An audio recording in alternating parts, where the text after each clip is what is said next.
Okay, if you want to be a more effective dribbler, here are some things that you could do every day.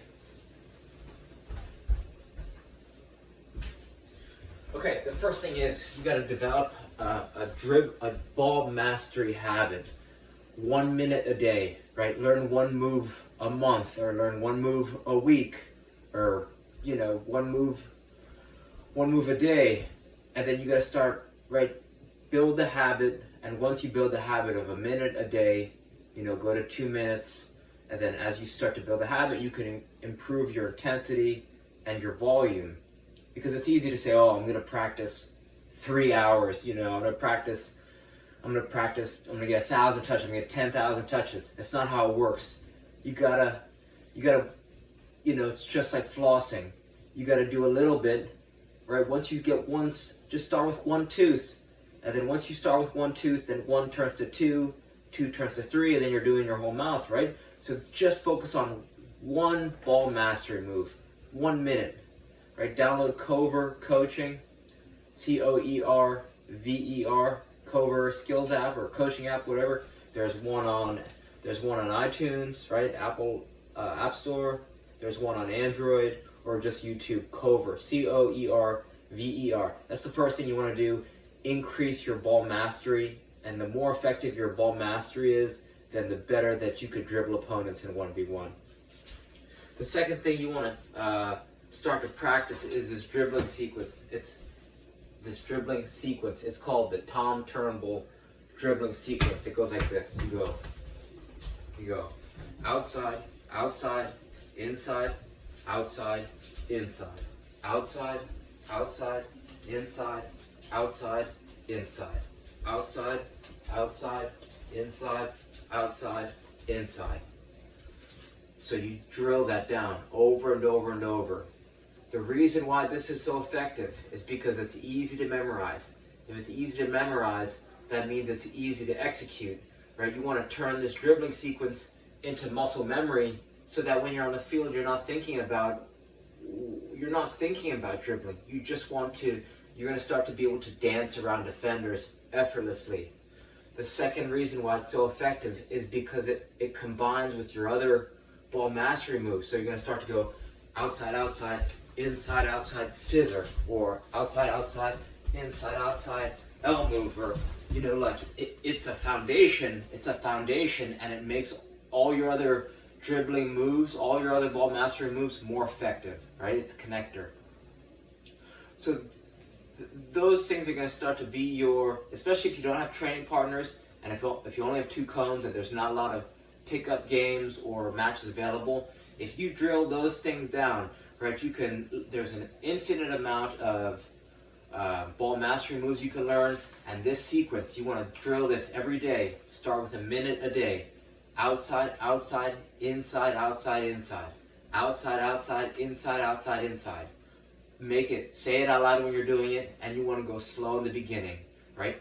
As slow as you can walk, because the slower the better, right? Slow is smooth, smooth is fast. Slow is smooth, smooth is fast. The next thing you want to do is improve your juggling, because especially when you're taking people on, it's like in a game, your ability to take the ball out of the air and then rapidly go at a defender, the better that you can effectively take the ball out of the air, it's going to make it so that you're that much more dangerous, right? Not all the best jugglers are the best players, but all the best players are the best jugglers. So anyone who has a dribbling problem also usually has a juggling problem, right? So you want to thicken your foundation. Juggling is the one thing that's going to help juggling is the one thing that's not only going to help dribbling, it's also going to help passing and shooting, right? It's just your first touch, and your first touch, the same thing, right? The timing of the weight of the ball on the dribble is directly related to your ability to time for timing for juggling, right? So those things go hand in hand. So now you got to add 1 minute of juggling a day on top of ball mastery, and on top of sequences. So now we're up to 3 minutes. 1 minute ball mastery a day, 1 minute dribbling sequence, and 1 minute of juggling. What juggling is also going to do is going to allow you to, it's going to help you improve your awareness, right? Because if you can get relaxed in a Zen mindset while you're juggling, you may not realize it, but you have to take account of your field of vision as you're juggling, right? Like you can kind of, you're not focusing on what's around you, on your peripheral vision, but as you're juggling, subconsciously, there are things that are going on in your background, right? So as you're juggling, as you start to become very developed, you're going to be able to almost,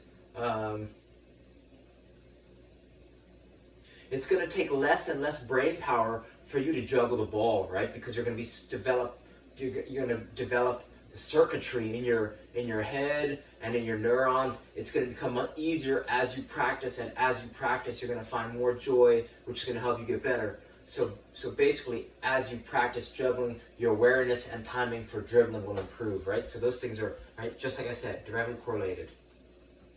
The fourth way that you can improve your timing, your rhythm, as well as your awareness on the field is by investing in an RMT rope. An RMT rope is a soft rope, right? You could use string.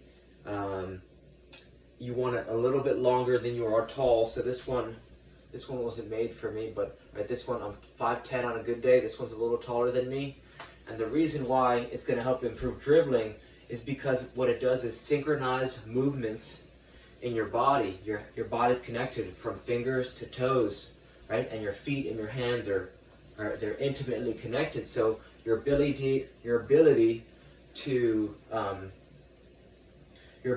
keep a rhythm, right? You have a natural rhythm in your body. Your heartbeat is a rhythm. There's a rhythm to the game. There's a rhythm to life. So as you start to develop different rope flow patterns, it's going to improve your timing. It's going to improve your balance. You're going to be that more dangerous on the field the more that you have a deeper understanding of how your body's moving and where you are in time and space, right? That's called proprioception.